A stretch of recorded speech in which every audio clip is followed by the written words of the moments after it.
Introducción al primer libro de las Crónicas. Una crónica es un relato de acontecimientos históricos presentados en el mismo orden en que ocurrieron. El estudio de Primera y Segunda de Crónicas nos presenta la historia global del pueblo de Dios desde Adán hasta la época del rey Ciro de Persia.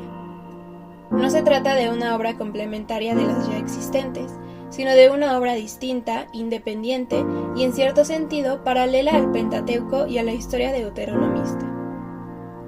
Aunque Primera y Segunda de Crónicas presentan en gran medida la misma historia que Primera y Segunda de Reyes, hay detalles adicionales en Crónicas en cuanto a los tratos de Jehová con su pueblo, especialmente durante el gobierno de los reyes. En la Biblia hebrea, estos libros formaban una sola obra, llamada Divrei Hayamim, que puede traducirse como palabras o hechos de los días, y cerraba, después de Esdras y Nehemías, la tercera parte del canon hebreo, denominada los escritos después de la ley y los profetas. La división en dos libros y su ubicación tras los anteriores libros históricos y delante de Esdras y Nehemías se atribuye a la influencia de la versión griega de los 70, que titularon la obra Paralipomenon, es decir, las cosas omitidas. Con ello la interpretaban como un complemento a la historia deuteronomista.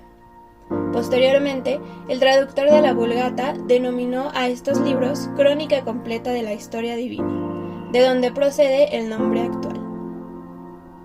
No se sabe con exactitud quién escribió o compiló los datos históricos de Primera y Segunda de Crónicas. Algunos estudiosos se lo atribuyen a Esdras debido a la gran similitud con el estilo y el lenguaje de los libros de Esdras y Nehemías.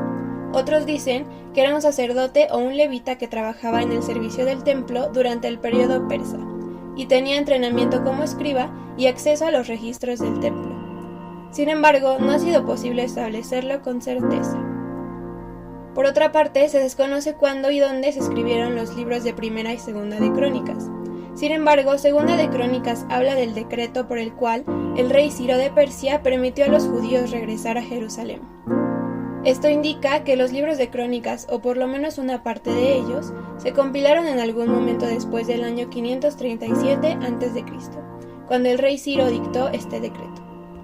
Como antecedentes tenemos que Judá y Benjamín, las únicas tribus sobrevivientes de Israel, habían regresado a la tierra después del exilio en Babilonia. Habían reconstruido el templo en Jerusalén, pero en muchos sentidos parecía que todavía estaban en el exilio. Hubo preguntas sobre el lugar de Israel en los propósitos de Dios y el significado de sus antiguas promesas a David.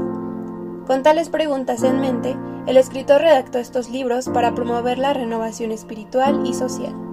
Presentó una interpretación del pasado de Israel basándose principalmente en los libros de Samuel y Reyes. Mostró cómo la infidelidad de la nación a Dios había conducido al desastre, pero también cómo sus reyes fieles y su pueblo habían experimentado la bendición de Dios.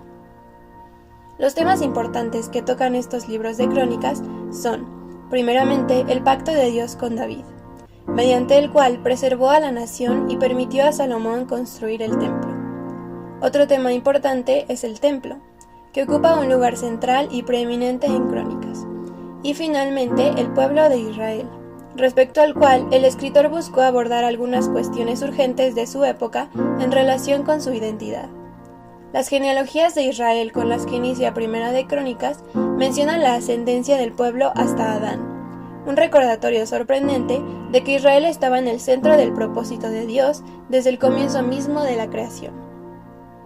En cuanto a características distintivas de estos libros, aunque Reyes y Crónicas abarcan gran parte del mismo periodo de la historia israelita, los libros de Crónicas se centran en el reino del sur o Judá, y en general solo mencionan el reino del norte o Israel cuando describen la manera en que éste se relacionaba con Judá. Varios detalles que no se encuentran en los libros de Samuel y Reyes se incluyen en Crónicas, tales como la profecía de Elías el profeta concerniente al rey Joram. Aunque los acontecimientos seculares no se excluyen de estos libros, los autores se enfocan mayormente en el progreso de la adoración en el Templo de Jerusalén.